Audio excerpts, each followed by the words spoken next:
What's up, everybody? Good morning. Welcome to Philly with Jon Marks on PHLY. Why? We're presented by BetParks. Right now on the BetParks app, you can get the Eagles at -3.5. Thursday night's matchup. It's going to come quick this week. Thursday night football, Philadelphia, Washington. Eagles are 3.5-point favorites. And then tonight, the return of Joel Embiid. And the Sixers are underdogs. No Tyrese Maxey, no problem. We'll see. Knicks are 1.5 favorites tonight against the Philadelphia 76ers. Man, we have a lot to talk about today. Good morning, everybody that's watching on TV. That's right. That's what we say. We watch on TV. If you're watching on Roku or Samsung Plus, good morning to you. Hello to you whenever you're watching it. Because on the Roku channels, we just go around the clock. So yesterday's Philly with Jon Marks was on earlier this morning. As I was walking by in the room outside, I was like, oh, look, we're up there from yesterday. So good morning if you're watching on TV. Of course, if you're watching live on YouTube and you're one of our chatters, our mad chatters. We're building a community of people that watch the show live in the mornings. Tyler often will go back and forth with people in the chat. So get in and chat, be a mad chatter on the show. We appreciate you. If you're listening on podcast, Tyler also gets the podcast up about 9:15. Boom, you can listen to the show from that day. And as always, like, subscribe, comment on what's going on in the show, follow our social medias, all of that stuff. But smash that subscribe button for us, all right? You can follow me on my social medias and my YouTube at Jon, Jon Marks, Marks Media, at Jon Marks Media. All right. Flyers won last night. Michkov was back. We're going to talk about that in headlines coming up here. We have a big 76ers game tonight. But let's start off with the Eagles. How do we feel as Eagles fans right now? And I'll just say that I do sense some hesitation from Eagles fans. Now, I've seen a lot coming out in the last 24 hours or so. I know Andrew Brandt, the former salary cap wizard, now he's a teacher and he writes for SI. But he had said that the only people that don't think the Eagles are Super Bowl favorites or Super Bowl contenders are Eagles fans. Eagles fans don't actually believe it. I don't know if that's true, and I think that statement's a little bit too strong. But for the most part, I do sense hesitation from the fan base. And I can start with me. All right? Is there hesitation with me with the Eagles being a true Super Bowl contender? A little bit. And I was watching Anthony yesterday and VG and JP and Andrew. And VG had brought up, like, hey, Eagles have won 5 straight games. And, you know, like, it wasn't against the best competition, but still you're not totally in belief. And that's the hesitation that I talk about. So if there is hesitation, and you do have hesitation, what would it be? Sure, they haven't played a great quarterback during this stretch, or the competition's been bad, but just in general as a whole, why do you have hesitation? And it can really only be one thing. It's the head coach. If there's one reason not to believe in this team, from my standpoint, is that you don't totally trust the head coach. You don't trust the head coach in a playoff game with a big decision, going up against the best head coaches in the NFL, going up against the best coordinators in the NFL, even with him having less to do with the offense and really being the CEO head coach, there's still hesitation because we've seen his game managing and crucial decision making be a little bit, or leave a little bit to be desired. And Brandon Lee Gowton's going to join us coming up at 8:25 from Bleeding Green Nation. He's been one of the guys out there that I feel like, and we'll ask him today, that does have hesitation, and a lot of it does have to do with Nick Sirianni. So with that being said, because I'll admit it, I do have some hesitation with Nick Sirianni. Is it totally fair? Well, let me say this. Nick Sirianni's in a really, really difficult spot because if they win, no one gives them credit.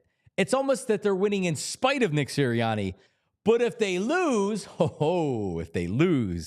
guess whose fault it is? Nick Sirianni. Last year, the Eagles had a historic collapse. And I put that on a lot of different departments, a lot of different things, including the head coach, including the quarterback. So they both have to kind of take that. But Jalen Hurts really isn't getting a lot of the leftovers from that. It's really all Nick Sirianni.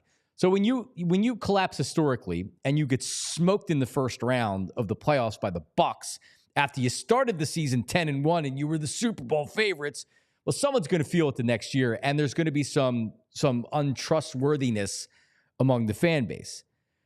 But like, it's also time to maybe give Nick Sirianni some credit. And when it comes down to it, I'm still going to have that hesitation. But Nick Sirianni has led the team to a 7-2 record to start the season 3 years in a row, with different offensive coordinators and defensive coordinators in each of these seasons. 3 years in a row, 7-2 with different coordinators. It's pretty impressive. If you just took Nick Sirianni out of it and just said, this head coach did this, you'd say that's very impressive. For the first time in franchise history, that he did that. First time in franchise history. Let's look at the last 3 seasons as an Eagle, or as Eagles coach. This year, 7-2. 2023, they started 10-1. 2022, they started 13-1. Nick Sirianni. And you can even make that a little bit bigger there for our viewers there, Tyler, if you want to shrink me a little bit. He's putting up what these stats are. Eagles head coach Nick Sirianni is now 9th in NFL history, surpassing George Halas. That's right, Nick Sirianni, better than George Halas, with a .683 winning percentage. So he's 9th all time. Sirianni has a record of 41-19 as the Eagles head coach. That's ahead of Bill Belichick, Andy Reid, Paul Brown. This is the 3rd straight season that Nick Sirianni has had a winning streak of 5+ games. The only 2 coaches that have accomplished that streak in the same time frame are Andy Reid and Sean McDermott. So there you go. I just more or less ripped off 4 or 5 tweets from people that put stuff out there about Nick Sirianni because they're facts. And it's something that I think as Eagles fans, we need to take a step out of Philadelphia and just, God, how crazed we are over this team, and look and say, the reality is Nick Sirianni's done a really good job as the Eagles head coach when you look at these records. When you look at what he's accomplished over his first 3 years. You can't argue with that. Now, what you can argue with is how instrumental he has been in the Eagles' success. And if you took him out and you put somebody else in, would there be a difference? Well, that's where my argument would be, which is how much is he actually playing a part of the success? He is the head coach. He is the head coach. Pat McAfee, who is completely irritating. And I can't tell you that I watch his show ever, but I view the clips. Isn't that really how everybody knows about Pat McAfee's show, is you view the clips that they put out? They do such a great job with it. McAfee has been a big supporter of Nick Sirianni, and their paths didn't cross in Indianapolis. Nick was already gone by the time Nick had arrived by the time Pat was already gone. So they don't have that connection. But Pat McAfee has had Nick Sirianni's back and has been very vocal about Nick Sirianni deserving credit for the Eagles' success. Here's the McAfee show yesterday. Here's how it sounded. They're talking about Nick Sirianni and the Eagles. Who's our coach? Who's Nick Sirianni. So head coach Nick Sirianni of the Philadelphia Eagles won again? Yeah. Mm-hmm. Yeah. What's their record? Do we know? 6, 7? 7-2 now. 7-2? Yeah. Wow. Probably first, actually, in the division now because the Commanders lost. Yeah, so the Philadelphia Eagles just absolute wagon. Mm-hmm. Do you think any of that has anything to do with the person coaching the team, or you? No, that wouldn't make much sense. No, Sirianni had nothing to do with this, right? No He was just way. kind of there. There's that actually really cool stat. Only 3 coaches have win streaks of 5 or more games since like 2020 or 2021. It's here it is. Andy Reid, of course, great coach. Sean McDermott, everybody loves, and Nick Sirianni is the other guy. There it is. George Halas, Andy Reid, Bill Belichick, Nick Sirianni.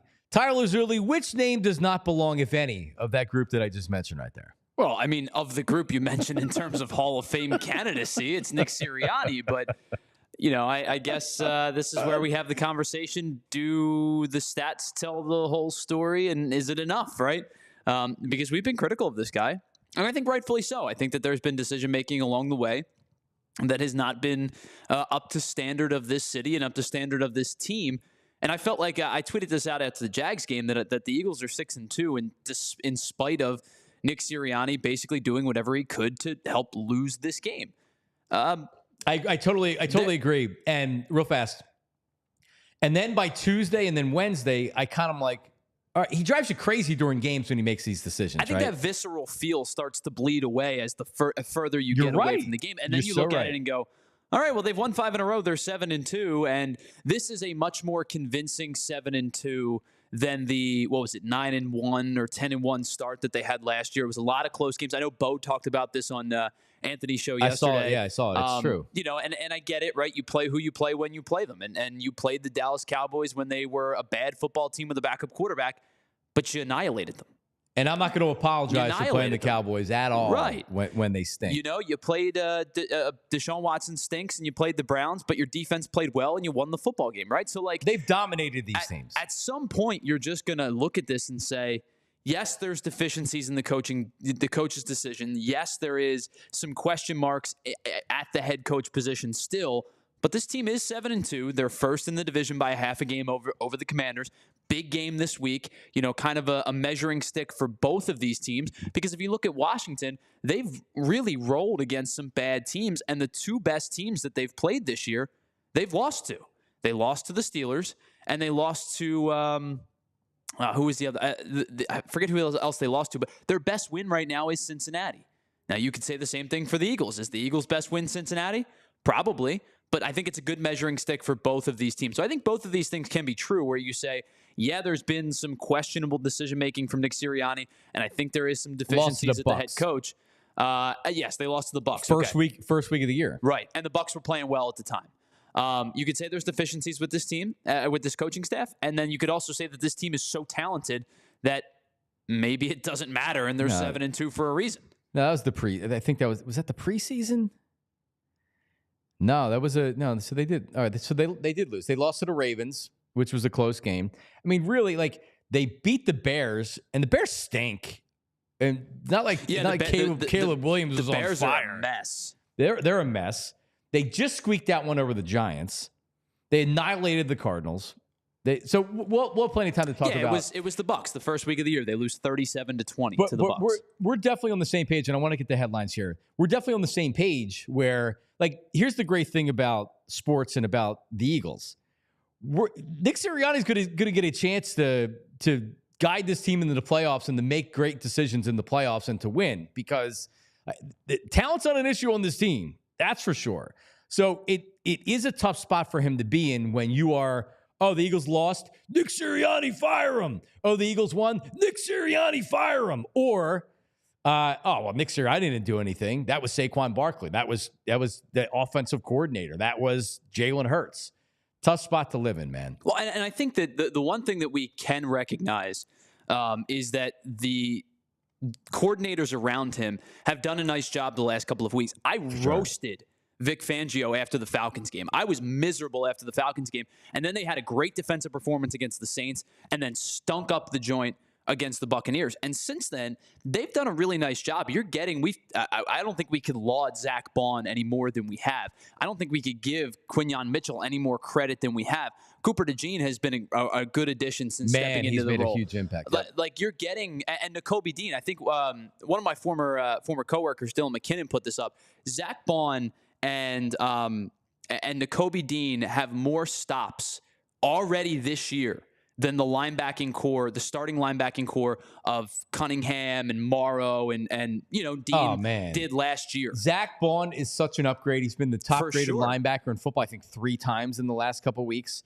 So he's been tremendous. All right, we'll talk about all this with Brandon Lee Gowton, but we've got a lot going on. So we got to get to headlines with Tyler Zulli. Tyler, good morning. What do you got? Yeah, what's going on? And yes, of course, our headlines, as always, are brought to us by our friends over at Glad Hair Restoration. Because if you want to look and feel your best, you can know that bald is now optional. They're going to help you regain your confidence. All you got to do is visit gladhairmctr.com or call 610-980-4000 to get started. You brought up the Flyers, so let's start with them. Matvei Michkov back in the lineup after a 2-game absence of being a healthy scratch.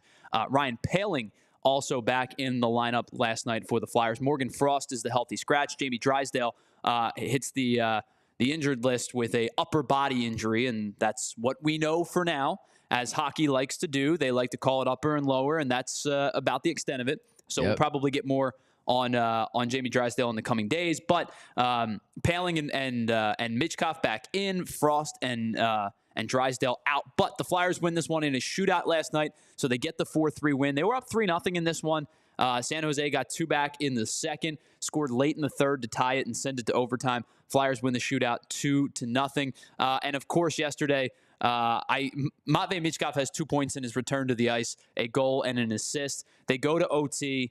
He has a really good possession in the offensive zone, and then is able to strip the Sharks defender and pick up the puck again. He had an opportunity to find Ryan Paling probably wide open in front of the net. Didn't make the pass, tried to shoot. That doesn't matter. He ends up scoring in the shootout to help the Flyers win the shootout 2-0. So now the Flyers 6-8-2 on the season. San Jose 5-9-3. Sam Ersson made 28 saves on 31 shots. He did give up 3 goals. Have to give credit because Vanecek saw a lot of shots last night. The Flyers put 43 shots on goal last night. He made 40 saves. Really kept the Sharks in the game. This could have been 5 or 6 or 7 goals for the Flyers if Vanecek wasn't as good as he was. But Flyers win this one 4-3. They're now 6-8-2. Yep, big win. Do we have Michkov after the game? Because that was the story for a Zamboner like me. I just wanted to see Michkov back in the lineup, and he didn't disappoint. Love him. But I know after the game there was a lot being made about this. Michkov after the game speaking about everything. Yes? Travis Konechny said that there's a lot of little details to your game that kind of really take you to that next level. How important is that to just kind of be able to do everything in your game right? Тревис сказал, что много деталей в твоей игре очень важны, и где ты очень хорошо выглядишь в них. Насколько важно для тебя держать игру в таком стиле? Ну, если Тревис сказал, значит, all right, so I don't need any more of it. So the point of that was because I saw a lot of people making something about this, Tyler, is that they don't have a full-time, and I don't know this to be true, because I know he has had a translator with him before. They were using like a phone app or something. Is that a phone app? Yeah, it sounded like the translation was via a phone. I'm not sure. It 100% was via a phone, for sure. Yeah, I'm not sure where it was. I don't know if it was somebody on the line or if they were using an app. I don't know exactly what it was. But why doesn't this guy have a full-time trainer with him or full-time translator with him every night? I don't know. I don't know the answer to that question. I thought it was a good answer though. Because the question, well, I know a lot of people are mired in the translator conversation or the lack thereof. Yeah. But the question was about Travis Konechny basically raved about Michkov and says he does all of the little things well. And Michkov responded kind of jokingly and said, "Well, if Travis says it, then it should be true. Right. Then I'll keep doing it. Then I'll just keep doing it because he's right though. I mean, I think there's a lot of merit to this kid's game. It's smooth. There's going to be growing pains. He's 19 years old. He's transitioning to the NHL. He's used to being the best player on the ice by a lot. And some nights he still is the best player on the ice, but some nights he's not right now. And so I think there's going to continue to be growing pains, but this kid's been awesome. He sure is. And I understand the 5-on-5 conversation is the reason as to why he sat out a couple of games. But I think that I think we can all attest to the future for this kid is extremely, extremely bright. Yeah, I just what could possibly go wrong with having a translator with you, right? Like look at Shohei Ohtani, how well that worked out for him, right? With having somebody from Japan that he was comfortable with and having a translator. I'm kidding. Oh, you mean the guy that he threw under the bus? Did I say that out loud? That was supposed to stay in my head. The guy that stole millions of his dollars. But anyway, yeah, like I don't know. I just saw a lot of what I saw this morning was like, why doesn't he have a translator with him? I don't know the ins and outs. It is interesting. I know we got Brandon Lee Gowton's coming up here in a second, but Joel Embiid returns tonight. At least all indications are that, Tyler Zulli. Yep, Sixers take on the Knicks in the first round of the NBA Cup, the in-season tournament today. But the big news, of course, is Joel Embiid's imminent return. Sixers just 2-7 to start the year without him, so they'll see what they can do against their Atlantic Division opponent tonight. And then one final game of note: the Dolphins beat the Rams on Monday Night Football 23-15. If you didn't watch or didn't care, you made the right decision. It was really bad football. I was flipping back and forth between them and the Flyers, and the Flyers got all of my attention very, very quickly, because this was a dreadful, dreadful football game. Matt Stafford, no touchdowns, 1 pick. Tua Tagovailoa, 1 touchdown, 1 pick. Neither team could get the run game going. Dolphins improved to 3-6. Rams are 4-5. Just a really bad football game overall. Yep, it sure was, man. Cavs also won again last night. They're 12-0 now in the season. Is this the latest team that wins 68 or 70 games and then they get to the playoffs and they lose in the second round? They're good. They're Very definitely good. They're rolling sure. right now, but 12-0, best start in almost a decade. And real quick, Ed brings up a good point in the chat. Michkov last night +2 on the 5-on-5. So obviously you could talk about plus minus and is it a totally fair stat? Because if your team sucks, everybody's plus minus is going to be skewed. But played much better last night. I thought he was really poised last night. It was a good game for him. Listen, don't sleep on the hockey talk. Don't sleep on it. You see that right there? Tyler and Ed in the chat and everybody really feeling it. Like Jamie Lynch and I, we're just, we look at translators and Michkov and goals and things like that. Brandon Lee Gowton's going to join us coming up here in a second. So don't go anywhere, but we have to talk about our good friends, Glatt Hair Restoration. All right, so check it out, right? Like, I have a pretty good head of hair right now. Wasn't always like that. We've actually done it on this show, posted my before and after pictures. And I wasn't Phil Martelli bald or anything like that, but I had the receding hairline. And it's like, all right, listen, I can just roll with it and shave my head or keep a short haircut, or I can try to get my hair back. And I shaved my head, and it was not a good look on me. I looked scary. So I said, let me get my hair back. And that's what you can do with Glatt Hair Restoration. And we're talking about all different stages of hair loss, right? So maybe you're completely bald. Maybe you're starting to go. Maybe you're just realizing hey, I'm getting really thin here.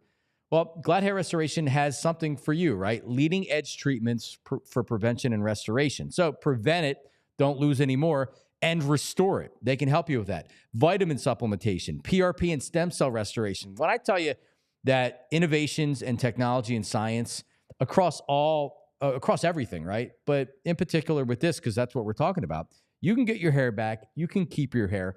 You can stop it from falling out. You can do that with Glatt Hair. Each patient receives a complimentary one-on-one consultation because the entire hair team there, and they're so experienced, the most experienced in hair restoration in Philadelphia, the most success of any hair practice in the country. So Lisa, Cheryl, they will get with you and they'll say, okay, I'm not seeing hair restoration. I think we should try this, right? They will give you their honest feedback on what you should get. Call them today. The right treatment for you. Glatt Hair has it. Get your hair back. 610-980-4000. 610-980-4000. They're standing by right now. They'll take your phone call, or glatthairmctr.com. That's GLAT hair mctr.com. All right, Bet Parks, let's do it. How about this? How about Eagles 3.5-point favorites over the Commanders, Thursday Night Football? Now, what would I do if I wanted to bet the Eagles? We always talk about this. Would I stay put, or am I worried that it's going up to 4? I would actually stay put right now. I wouldn't bet the Eagles because I think it could go down to 3 by kickoff, but it's standing strong right now. So I think it's worth waiting at least another day or two if you are looking to bet the Birds. The Knicks tonight. Oh, man, the return of Joel Embiid down at the Wells Fargo Center. The Knicks are favorites. 1.5 favorites in the game. I actually like the Sixers tonight. That's a Knicks line, but something just tells me Embiid coming back, revenge factor against the Knicks. Hopefully, Knicks fans aren't taking over the Wells Fargo Center. That's also a worry. But so the 76ers right now in the Bet Parks app are 1.5 underdogs. And that's what you're getting with the Bet Parks. The only sportsbook app I would ever recommend, Bet Parks and the Bet Parks Sportsbook app and online casino. And listen, while you're watching the games, how about blackjack, craps, roulette, and more? Live dealer. That's right, live dealer. And new users download the Bet Parks online casino app and sportsbook right now. Up to $1,000 casino bonus back if you're down in the first 24 hours. So whether or not your team scores, there's always another way to win on the BetParx online casino and sportsbook app. BetParx.com for details. Your casino bonus must be wagered, and you must be 21 and in New Jersey, PA, Maryland, Ohio, or Michigan. Gambling problem? Call 1-800-GAMBLER. All right, well, listen. The Eagles are 7-2, and some national voices are saying that everybody in the NFL believes the Eagles are true Super Bowl contenders except for Eagles fans. What's the hesitation, if there is a hesitation? Is it the head coach? Well, Brandon Lee Gowton from Bleeding Green Nation. I don't know if he's with us right now, but there he is. What's up, BLG? How are you, buddy? Good morning. Good. How's it going? Good. Do you have hesitation calling the Eagles a true Super Bowl contender? I don't know how anyone could when, like, how many teams are you ranking above them right now in the NFC? Lions. Right. And who else? They beat the Packers. Lions. Yeah. So I agree. Do you think, so here's how I look at Nick Sirianni right now, Brandon, is that, the Eagles won. Awesome. Hurts is great. Saquon Barkley's great. Oh, Kellen Moore, what great play calling, right? Like, Nick Sirianni tried to screw it up, but he couldn't do it, or nothing about Nick Sirianni. And then when they lose, fire Nick Sirianni. He's the problem. Even after wins, and believe me, Brandon, you know this. I've done sports media in this town for a long time. The coach of the Eagles gets so much crap, even in wins. The head coach and the quarterback always hears it. Jalen's not hearing it a whole lot right now. It's all on Nick, and it's a tough spot to be in, to be the head coach of, even when things go, even when you win games, you get blamed for it. Yeah, I had this frustration a lot late in the Doug Peterson era as well, where it's just, and then just kind of just something I feel like I've realized over the years where, coaches get a disproportionate amount of blame a lot of the time. And I think part of it's because, the coach, you're not buying his jersey. You're buying the Jalen Hurts jersey. You don't want to criticize that guy. It's your favorite player. He's on the background of your iPhone or, your phone page. Like, that's the player who you're not even incentivized to criticize. So I do think there's like a whole philosophical thing going on there. But I do think with Sirianni specifically, part of it is, the ambiguity about the role and exactly what does he do. So that kind of lends itself to when there is the win, you don't maybe see it as much. And when they lose, and he's obviously making mistakes with game management, then you're getting more frustrated about that. So it's almost like part of it, I think there's, him, but part of it is that the role the Eagles have put him in. Yeah, so like Sean McVay is looked at as a top coach in the NFL. He's the scheme. He's the offense. He's the reason why you pay him $10 million a year, right? Nick Sirianni's never been looked at, but Nick Sirianni has had success and has had a lot of success. If you pluck Nick Sirianni off of the Eagles this year and you brought somebody else in, percentage-wise, how many coaches in the NFL right now do you think could have the Eagles doing the same thing that they've been doing this year and in previous seasons? I don't know. It's a good question. It's so tough to, I think, parse through Nick Sirianni's winning record, which is obviously great. Again, and then also what specifically he contributes. I think the biggest thing you can really point to is the culture, and clearly that has rebounded this year after a really disastrous stretch to end last season. So I guess you kind of look at that. But there have been game management mistakes this year, and there have been issues with the offense and slow starts at times. So are things where there's frustrations. Now, I guess we're seeing some less of that, and overall the team is operating cohesively, so you have to give him credit for them having some answers. But I think going back to the contender question, it's kind of just like, I don't think Nick Sirianni prevents them from being a contender. I don't think that's the issue. I think it's that when you get to the playoffs, is he going to give them an edge? Is he going to make those right big decisions in a big game? And for me, I don't think he can't do it. It's not that like they don't stand a chance. It's just that I think there's been enough here where I don't like fully trust it. Oh, yeah, for sure. No, like I think that the last thing you just said, BLG, is how I feel. Does he give you a coaching advantage when you get to the playoffs and you're facing the top coaches, the top coordinators, and he's not calling the offense anymore, so that's a little bit different right now. And I felt like for a long time, Andy Reid when he was with the Eagles, one of my biggest criticisms was when he got to the playoffs and he faced one of the top defensive coordinators. Like John Fox for years ate Andy Reid's lunch when he was the defensive coordinator of the Giants, and then when he went to Carolina as the head coach, at least in that NFC Championship game. But it's natural when you're facing the better defensive coordinators. Of course, it's going to be harder to beat them because that's why they're the best defensive coordinators. And it's kind of the same thing with Nick Sirianni.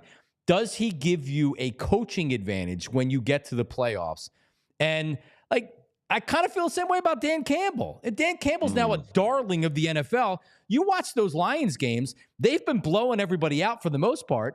He makes bad decisions during games. He goes for it on fourth downs that don't work out. He makes bad decisions on challenges and things like that. So I just think that we pay we pay such close attention to everything that Nick Sirianni does. We're crazy about it, to where if we took a step back and you looked at it, it's like maybe he is actually doing a good job. Yeah, but the context is key. And I think that's something that you easily lose track of as someone locked into a certain team. That's only natural. But I do think that's fair to say that, there's other coaches too. I've seen actually some Lions fans who are getting after Dan Campbell and his game management. I tend to actually like what he does. And I think the difference between, I would say, Dan Campbell and Nick Sirianni for me, just to kind of go into some of the issues I have with Sirianni, is that I think with Campbell, his guiding principle, and maybe to a fault sometimes, is going to be that we're going to be aggressive. And he kind of sticks with that, and he lives or dies with that. And I kind of respect that more. He kind of has a mantra that culture of the Lions, who are the physical, aggressive team, it fits. I think Sirianni, and even by his own admission, some of his decision making is so erratic or random or haphazard, where I'm not really sure what's fully guiding this. In the Jags game, he's aggressive with a lot of those decisions, but then at the end of the game, the 4th and 4, he's kicking this long field goal instead of going for it. So it's what do you actually believe in? Are you aggressive? Are you not? So that's kind of where I think he loses the plot a little bit. Thursday night, so it's a short week. We're already on Tuesday, and this game's going to come really, really quick. And this is going to be the however many years it adds up to be, I guess 20 years since there's been a repeat winner in the NFC East, right? Everybody's it's going to be the Eagles or the Cowboys this year. Nope. It's going to be the Eagles or the Commanders. So it's crazy how you can't get a repeat winner in the division. This is one of these games, Brandon, where it's not a measuring stick game, but it's going to tell you where the Eagles are at this point in the season. Because, frankly, the Commanders are good. I love their quarterback.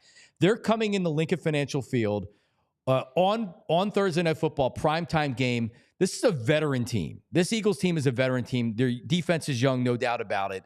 But this is a game the Eagles should win. And I want to see them do it. They've been beating up on these bad teams. The Commanders, they're well coached. Dan Quinn's done a great job since getting there. They have some young, dynamic players on offense. But, this has got to be a win on Thursday night for me to totally buy in. I feel great about this team. This is the team. Do you agree? I think this is a must-win game from the standpoint of the division. If you look at the Commanders' remaining schedule, it's not that tough. It's really not, outside of the other Eagles game that they play. And if the Eagles lose this, I don't know that they can really make up the ground on the Commanders. It's not impossible, but I think it's kind of tough because the Eagles have some tough games, obviously, coming up here. Rams, maybe, they're just okay. This loss to the Dolphins, but Ravens game, that's going to be challenging. Steelers, I think that's going to be pretty challenging. Steelers have been looking pretty good with Russell Wilson back there. So, they almost have to, I feel like they kind of have to win this one to make sure they can at least split, and it might come down to actually needing that head-to-head tiebreaker against this Commanders team, because I just don't think they're going away. They lost to the Steelers. The game came down to a point. It was really close. The false start at the end, or the offside. So, I just think that this team is really, really good, and it's not even just about the measuring stick part of it all and gauging where the Eagles are at, although that is certainly a factor and kind of makes okay, you beat the Cowboys, great, but now let's see what it looks like on Thursday. But it's also really just for the actual importance of winning this division and needing to beat them. Yeah, so short week. Jordan Mailata, his practice window has been opened. And I know he had said last night on WIP that there's a chance he starts this week. If it's Sunday, you think that he starts, but maybe with Thursday, it's a little bit too soon. Fred Johnson did a great job until you saw him chasing around Micah Parsons on Sunday, and you're like, all right, we got to remember he still was a backup to start the season. He's done a great job. you think Mulata's back on Thursday, and Devontae came up with a he didn't practice yesterday because of an injury. Where does that stand?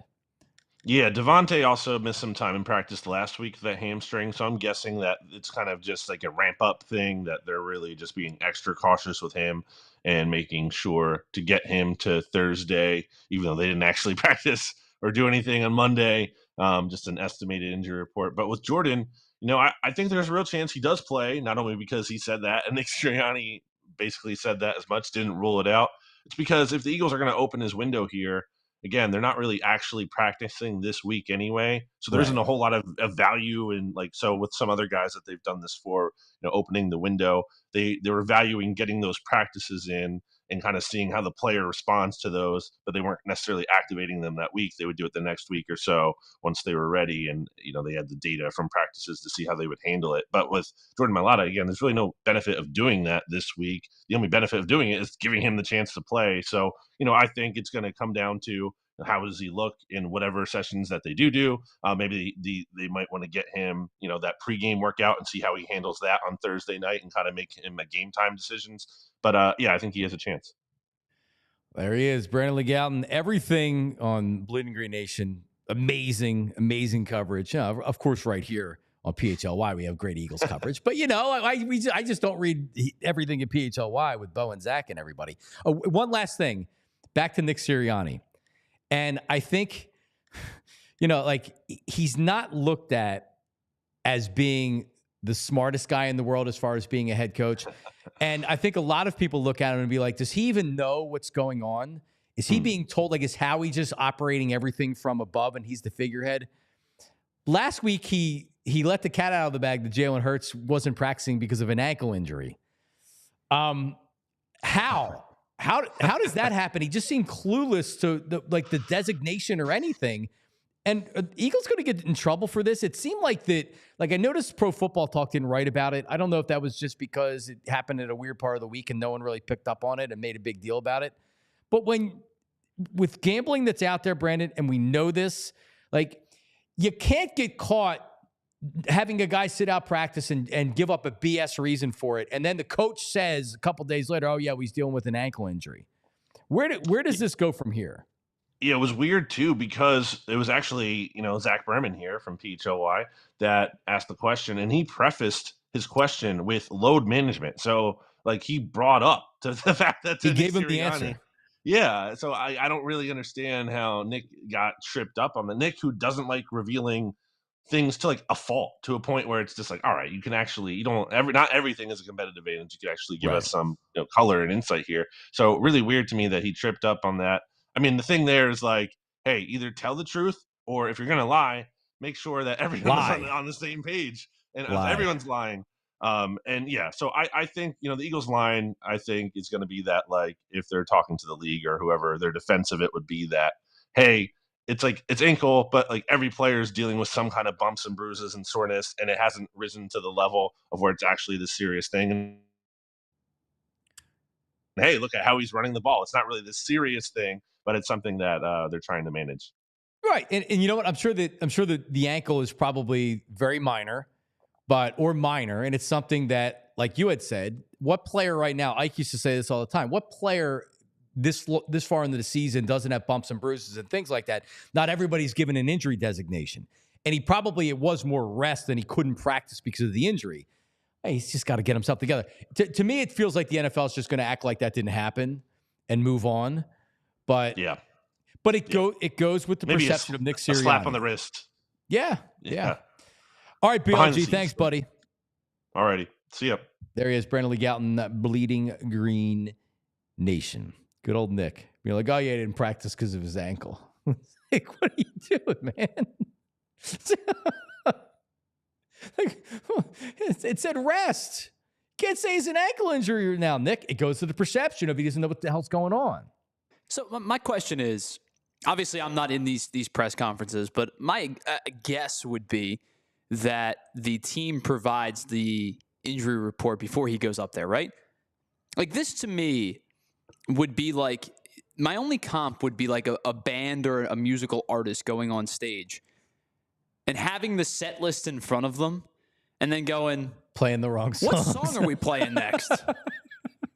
Dude, it's right in front of you. You have it taped to the floor in 12 different places. So like it was a weird thing. It really was a weird dynamic. I don't know if anything comes of it, like in terms of the league coming down with a penalty or anything, but it doesn't feel like it. It's just something that was probably avoidable. No, but it's also like, I don't think it's I don't know if an average fan or a fan should even really care about it unless you lose a draft pick or whatever. But but again, it goes to like, all right, like, is this guy really smart enough to be the head coach of the Eagles? And like, I think there's been plenty of instances where you can kind of question that. All right, well, let's, so we're going to finish with something fun, but let's talk about our good friends at TrueMark Financial. Listen, I'm a customer.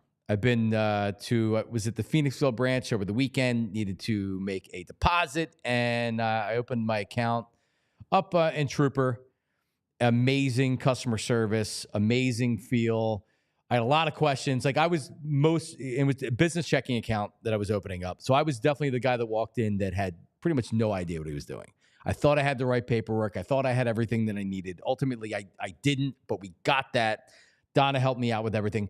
TrueMark Financial, if you're looking for a bank that's going to give you real customer service, I'm just telling you, or a credit union as TrueMark Financial is, this is your one stop. It really is, whether it's personal checking, business checking. Hey, you want to get back in the housing market. Maybe you're looking to purchase a new home. Their mortgage specialists can give you real guidance on what you can borrow, current interest rates, things like that, right? And the mobile app, TrueMark Financial mobile app it's amazing. You can do everything on it. Anywhere, anytime, check your balance, view transactions, make transfers, pay bills, and more right from your phone. TrueMark Financial, check them out. Ask for Mary Ellen or Donna if you go in the Trooper location. TrueMark Financial is federally insured by the NCUA as an equal opportunity lender. For more info, visit TrueMark.com/PHLYITY. TrueMark Financial. Hey, Rite Aid. It's been a cut. Well, no, my daughter actually has and Tyler's going to be learning about this really quick with the baby. Probably already making more trips to the pharmacy than he thought he would, or he normally does, right? Of course. Well, that's Rite Aid. We've been pretty good. Now, I have my youngest, my little girl. She has a stuffed up nose, and she started getting a cough. My middle girl got a cough last night. So it probably won't be long before we're at the pediatrician and at Rite Aid, because the Royersford Rite Aid is where I go.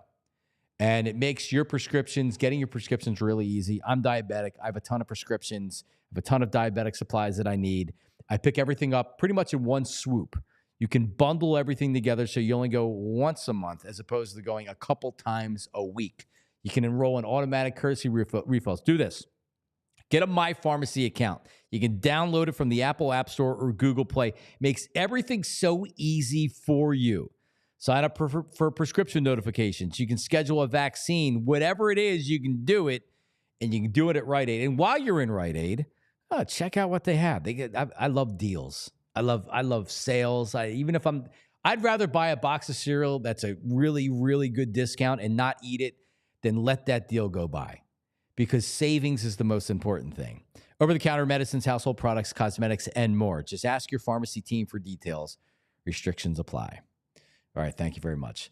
So Tyler, I'm assuming that you haven't done a lot of decorating for Christmas with the newborn. And first of all, you do celebrate Christmas. I know not everybody out there celebrates Correct. Christmas. Yes, we do.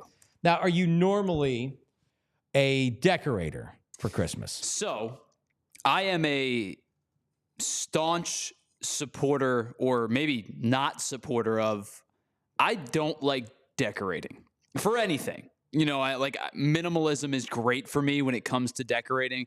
Like last year we were away and then we were doing something and we ended up putting up like a tree, like a little tiny like decorative tree on the wall. That was our tree last year. We didn't go and get a tree. I don't like the process of getting a real tree. I'm a big believer in the fake tree is better. I think it's better for a lot of reasons. Oh, yeah. My wife and I have been in disagreement on that, and therefore we've kind of not gotten a tree the last couple of years. So I don't love decorating for holidays, period. But I think decorating for Christmas specifically, for me personally, is something I do not enjoy doing.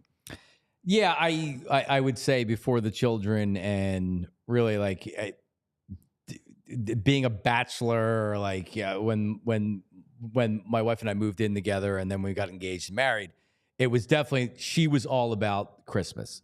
It's a big thing in her family. They take decorating seriously. They love it as a family. It's something that they putting up the decorations in the tree is great. Like, I can't tell you how many years I did that once I became a teenager and I got out of the house and I was coming home and I was decorating the tree with my parents. Probably none, right? But with all that being said, on election day, which would have been last Tuesday, we put up most of the Christmas decorations. Okay. We got the tree up, and I am a fake tree guy. And I was told on Twitter, and so I put a tweet up of the tree, and I got a lot of feedback on it. But I was told by a lot of people on Twitter that it is a beta move, because now everything's alpha beta. If you're a Republican, you're an alpha. If you're not a Republican, you're a beta. So it's a beta move. A guy that had Donald Trump in his avatar told me it was a beta move to put up a fake tree. And it's like, well, you're obviously half of an adult, because I had real trees for many years. And you know what? I got sick of having to bring the tree in the house and then at the end of Christmas, get the tree out of the house. I hated it. And the last time we bought a real tree, it died before Christmas because we were decorating early. We got it up early. It died before Christmas. I had to go out and buy a second tree. So after Christmas one year, on Amazon, it was one of the really good trees too. We got like an 80% off offer on Amazon for one of these trees. Boom. Who the hell wants to spend like $200 or $300 after Christmas on a tree? Nobody. But I'm glad I did, because now for the last however many years, we've had this fake tree and it is awesome. I love it. See, that's my thing with the fake tree is, it's going to be more expensive on the onset to buy the good one, right? If you're not buying the Charlie Brown, and I don't mean, listen, I'm going to say this, and this is going to sound really rude. Monetarily speaking, if you're able to do it, I should say. Like, I get times are hard, money's tight. I get it. I'm going to preface by saying that. Of course. But if you can afford to do it up front, I think it's a better investment, because you're probably paying $200 or $250 for the tree, but you're getting 10 years out of the tree. Even if you get 5, if you're buying any type of tree, there's like $75-$80 minimum. You said it, and that's on the low end. Yeah. We used to get, because I have higher ceilings, and you may have I don't know if you put the picture up there or not. So like we used to get the tall trees because we have high ceilings in our family room, and like you're talking about $120 for those trees. Sure. So it's certainly paid for themselves, but so the big story is it too early to put a Christmas tree up? So we put the Christmas tree up election day. This weekend we decorated the tree. So we have all of our indoor decorations done. Outdoors going to have to wait a couple weeks. I don't want to run my electric bill up. I don't need the lights up. Understood. Outside all the time. But is it too early to set up Christmas decorations, Christmas tree, and everything? Most people would say yes, but the ones that agreed were doing the same thing I was. They're like, oh, no, we're setting up the tree this weekend. And this goes beyond my kids. The kids weren't pushing for it. I said to my wife, it's like, all right, we got to take the Halloween decorations down. She said, do you want to just let's just put up the Christmas decorations. I don't care. Okay. Like, I don't have a blow up turkey, so I don't have to worry about putting Thanksgiving decorations out. I'll say this also. Thanksgiving, while still a good holiday because I see family and there's football, extremely overrated for how it's talked up, for the food and for really everything else. I could go without Halloween, I could go without Thanksgiving. I could go without Halloween too. But if you had Halloween and then Christmas, I'd be okay with not having Thanksgiving. Okay. Just saying. So to answer your question, and I know the question that's going to be posed is it too early? I can give you a jab and say, yeah, come on, dude, what are you doing? It's way too early. Like, I'm a big proponent of no Christmas music before Thanksgiving's over. That's kind of been my personal rule for myself. Like, I'm not because there's only a finite amount of songs, right? And even if you listen to different versions and different styles, you're so sick of those songs. You're so tired of it, right? You could get the pop version, the classic version, the R&B version, whatever it might be. But at some point, you're tired of hearing "Baby It's Cold Outside" and "Winter Wonderland" and things like that, right? Jingle all the way, Jingle Bells, and even I, who is a huge Mariah fan, You get sick of All I Want for Christmas. Sure. But I will say this. You have kids, and I know that I hear you talk to your girls every morning, and I hear how much they're excited to talk to you and how you're excited to talk to them. Yes. You seem to me like you're a pretty good dad. Occasionally. If doing this makes your daughters happy, life is difficult, right? Whether you're a kid or you're an adult, whether you're going to school or you're going to work, life is a difficult task to maneuver. And if you can have a small amount of enjoyment in life, and if putting your Christmas decorations up early and putting up your tree and making your daughters feel like it's a special time of the year, and you guys have some fun together, and you watch a Christmas movie or you do whatever, good for you. Good for you. Because at the end of the day, if you can have a sliver of happiness with you and your family, isn't that really all that matters? Of course. So I could give you a jab and say, come on, John, it's too early for Christmas to blah, blah, blah. But like, if you're doing it because you want your kids to be happy and you want your family to have a nice moment or an evening or whatever, good, you know what? It makes me feel good too. Right. And if it makes you happy and it makes your family happy, then more power to you. I've grown into this role. 10 years ago, I wouldn't have been as willing to put up the decorations, but it was a nice time. It was, and I will be so tired of Christmas music by Christmas. Absolutely, yeah. So the outside, my buddy Mike Manansky, he actually put up his lights, his outdoor lights yesterday. I just don't have the energy to do it. I'd be fine with putting it out there. I don't really want the expense, but we have freaking Halloween decorations outside. It took me an hour to take everything down. I don't need to put the Christmas decorations up just yet. We'll do that coming up here in a little bit. All right, so Tyler and I were talking about this before the show. Wheel of Fortune. So in Philly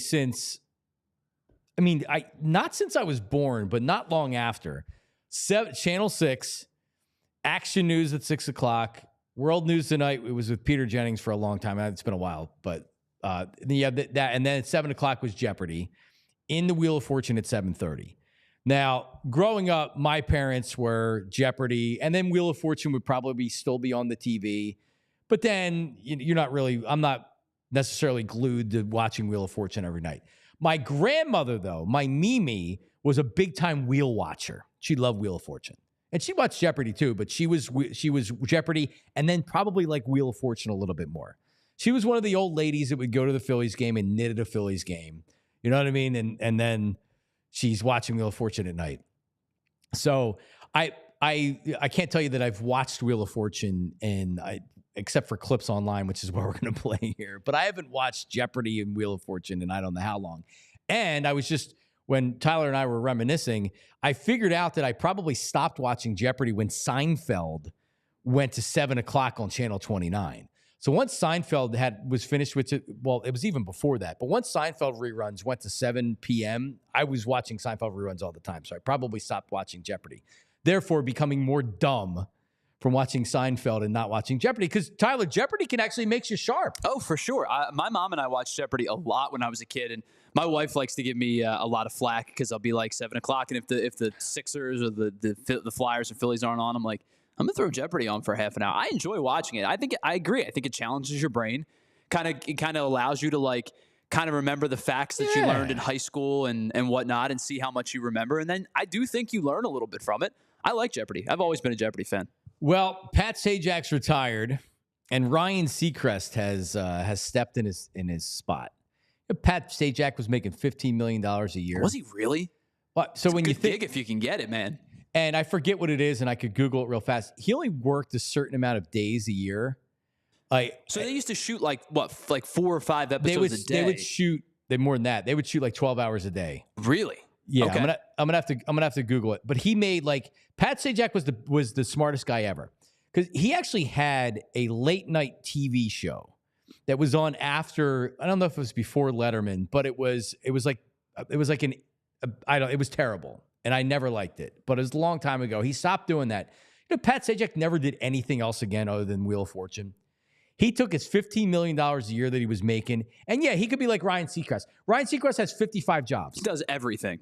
Steve Harvey has 55 jobs. These guys, how can they enjoy life with all the work that they're doing, right? Pat Sajak enjoyed life. He made $15 million a year. He lived in California. He shot however many days a year, and he just enjoyed life, right? Well, Ryan Seacrest is making almost double of what Pat Sajak is making. He's making $28 million. Wow. Because they probably needed to pay him. Pat Sajak's like, hey, listen, because if they tell me, well, screw you, you're fired, we'll find somebody else, what's Pat Sajak going to do? So he rode that $15 million a year for a long time. Shows per year.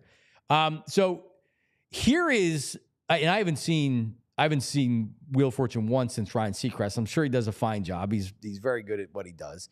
So the good Wheel of Fortune clips that you see are online is when they screw up what's a fairly obvious answer, or they say something wildly inappropriate, not realizing what they're saying. So here's the latest. This is, I don't know if it's from last night or last week, but this poor guy right here. Here's Wheel of Fortune. I mean, like, I'm not telling you that I would want to go on Wheel of Fortune. I don't know if I would be the greatest, but I certainly would be better than this guy. So this is Wheel of Fortune right here. Tyler's going to make I'd like to buy a U. Well, you're going to get 3 U's. I'd like to solve the puzzle. Okay, well, let's hear it. Treat yourself a round of sausage. No. I'm sorry, that's not it. Over to Katina. I'd like to solve. Okay. Give yourself a round of applause. Yeah, that's it. Yeah, that's it. Treat yourself a round of sausage, he said. Oh, the poor guy. 4-letter word, treat. Yeah, and the A for a sausage. With an E at the end. Yeah, none of these guys are really all that good. I watched another clip from the show where they were struggling to get relatively easy ones. So there you go. But that's the risk that you run if you go on a show like Wheel of Fortune, which I would not do. So then you could look like an idiot. Here's my thing with Wheel of Fortune. The thing that drives me nuts, and I said this to you before the show started, it'll be the word will be TH blank, and they'll go, "Can I buy an E, please?" And you're like, dude. That word is the. Right, exactly. Is it thy? Is this buy an A? Or what are we talking about? Like old-timey English? You want the word thy? Like, that word is the. Try to do something else. You're just wasting money at this point. Yeah. Well, I mean, that you should be on the program. Oh no, see, then I talk all this crap, and I'd make a fool out of myself. I'd be the guy saying buy a round of sausage or whatever it was. Pat Sajak shows or days worked in a year. I think he worked like 4 days a month is what it ended up working out to. 48 days a year, yes. He works 4 days a month for 12 months. It's not bad work. 48 days a year? 4 12-hour days. Could you imagine? Hell, I'd work 24 hours a day if I could do it. Imagine working one day and just working 24 hours and then you're done. That's it for the month? That's it for the month. It's like the guy that changes the light bulb on the skyscraper once every 6 months and makes like $300,000 to do it. Terrifying job, but you're only working 2 days a year. Oh man, that's too much. All right, 76ers prediction tonight. Tyler Zulli, I'm on record as it is a 76ers victory. I think that Joel Embiid comes back and rises to the occasion. Some revenge over the Knicks tonight. I'll take the Sixers plus 1.5. I don't hate it. I mean, I think they're getting points at home. Correct? You said plus 1.5. Yep. I think that it's a good play. I mean, the Knicks are a good basketball team. But what are they 4-5 this year to start the year? Or 5-4. They're hovering right around 500 to begin the year. I think Embiid, in what limited time he's probably going to play, will try to press a little bit at the beginning of the game. And he probably runs out of gas. But I think that you're going to get, productivity from Joel Embiid because he's going to be the best player on the floor, even at 80% or whatever health-wise he is. It's not a bad play. I mean, what do you think he's going to play tonight? 20, 22, 25 30, minutes? 35. You think you'll get to 35? They always do this. Okay. All right. Could he only play 25? Sure. If he's really gassed out there, yeah, he could definitely just play 25 minutes. But we've seen him come back where it's like, yeah, he's probably only going to play 25 minutes, and then he's playing 35 minutes. I think what's going to dictate it is how many is what the score is of the game, right? Like if it's a game in the fourth quarter, he's playing all of those minutes. Hey, just by the way, we appreciate those of you watching on TV. That's right, we're on TV now. So if you want to watch the rest of the program, head to allphly.com for more of the show as we wrap it up here, because we're on Roku and Samsung Plus now, and more of these fast channels as they call them. So shout out to everybody. And listen, if you're watching live on YouTube, appreciate it. Comment, smash the subscribe button, join the chat. It's very lively this morning, it seemed like, Tyler Zulli. A lot of comments in the chat today. Yeah, and Randy brings up a good point. I get it, right? Buying the E with the TH is to find other E's. I understand that. That's my short-sighted response to that is it just drives me nuts. But it's also the like we know the RSTLNE Correct. are the most likely. Yes. So if you know they're the most likely, isn't there some strategy to where you throw an A in there if you're looking at some other words, because you're like, all right, we know there's going to be an E here, so why not throw an A in there to try to figure out the other word? Sure. Right. I mean, listen, you got to be a deep wheel insider to think about things like that. I've never thought about things like that. Yeah, big wheel. Yeah. Big Ryan Seacrest, shout out. Who's the best second, third, or fourth generation game show host? So I'll give you the ones we're talking about. Steve Harvey. Can you name any other Family Feud hosts, Tyler Zulli, than Steve Harvey? No, the only other Family Feud host, I don't even remember his name. He's just the guy that was super inappropriate with everybody. Richard Dawson was the original. Yeah, he would like the creepy guy. At the time, it was considered okay to kiss women, not on the lips necessarily, but kiss them on the cheek and be wildly inappropriate. That was just a sign of the times. Into Ray Combs, who I believe died via suicide. Ray Combs was pretty good at it. And then they had Louis Anderson, who was horrendous, and Richard Carnes. You remember who that is? I don't remember his name was it Al from Home Improvement? Yes, it was okay, I do remember him being a part of it. It was terrible. Yes, I do. I love Family Feud. I do remember him being a host. He was bad. I will say this. I think nobody will replace Alex Trebek. It's never going to happen. I think Ken Jennings does a pretty good job. Doing a good job. Alex Trebek is an OG, man. Yeah, I mean, they had a rotating panel of hosts, and some were good and some were dreadful. I think Ken Jennings does it well because he honors Alex in a way, but doesn't try to be Alex. Right. Well, that's good insight to it. Steve Harvey is the best in my money. I think Steve's great on Family Feud. I think he's awesome. The best. He's the best Family Feud guy. Wayne Brady with Let's Make a Deal. I think he's okay. And I was a fan of the original Monty Hall Let's Make a Deal. Okay. And he was amazing. I think Drew Carey's terrible on Price is Right. I don't think he's terrible, but it's Bob Barker is Bob Barker, and it's hard. Nobody was going to be able to follow that act. So growing up for me, when you took off of school or in the summer, it was game shows. It was a game show generation. So the 80s were game shows. It wasn't until the 90s, like the early to mid 90s, where all of the talk shows came out. Well, then it was, you were flipping through the channels and you'd get, you're 7 or 8 years old, you're homesick, and all of a sudden Jerry Springer comes on. Right. Or that didn't start till like the mid 90s. Yeah. No, so it was Phil Donahue and like Sally Jesse Raphael before she got really trashy. Montel Williams a little bit later. So you had like they were real talk shows, and then Springer ruined all that, and then you had Maury Povich become pathetic, and Jenny Jones and Sally Jesse, where you had to have the paternity shows and everything else. Yeah, Jerry Springer changed things for the worse. But that's when the game show stuff really stopped. They had so many game shows when I was growing up. I loved game shows. I wanted to be a game show host. I wanted to do radio. I wanted to replace Howard Stern, and I wanted to be the one that took over for Bob Barker. And I went 0 for 2 on those things. But I'm just saying. And the other thing that I loved about TV, and then we'll get out of here in those days, was you had the game shows, but then you had really bad syndicated TV. Reruns, what we called it back then. So you had Hogan's Heroes into McHale's Navy. That would be like from 1 to 2 o'clock. You had the Munsters, which was always much better than the Addams Family. And maybe like they'd slide a Good Times in there or whatever. But the commercials to those TV shows were the best of all time. I still remember the commercials. 1-800-TRAIN-18 was for Allstate Career School. And we used to call, I would prank, and I'd be like, yeah, can you send me information for All-State Career School, and I would give my friends addresses, and they would all receive all the pamphlets from Penco Tech and CHI Institute. Oh, I love it. I would prank call QVC as well, 1-800-345-1515.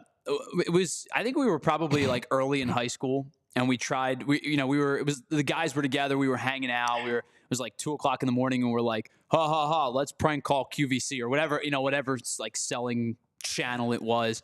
And we called them, and somebody did, they were selling like knives or something or whatever. And somebody like, one of my buddies called up and did this stupid, like fake, like Southern accent. And the guy on the other end, so deadpan, like so dead serious, was like, "We have your number. We will call the cops." Oh. And we were like, what? Click.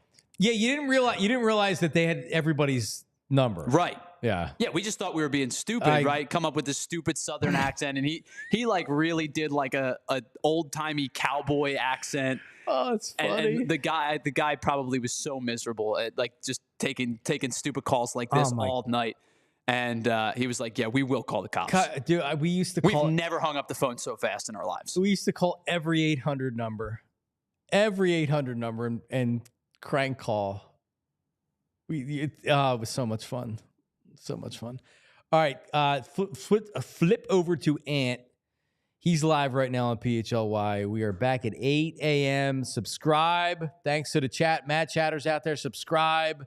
If you don't get a chance to watch it live, that's okay. It is available 24 hours a day, 7 days a week. And subscribe to our podcast as well. Leave a great 5-star review.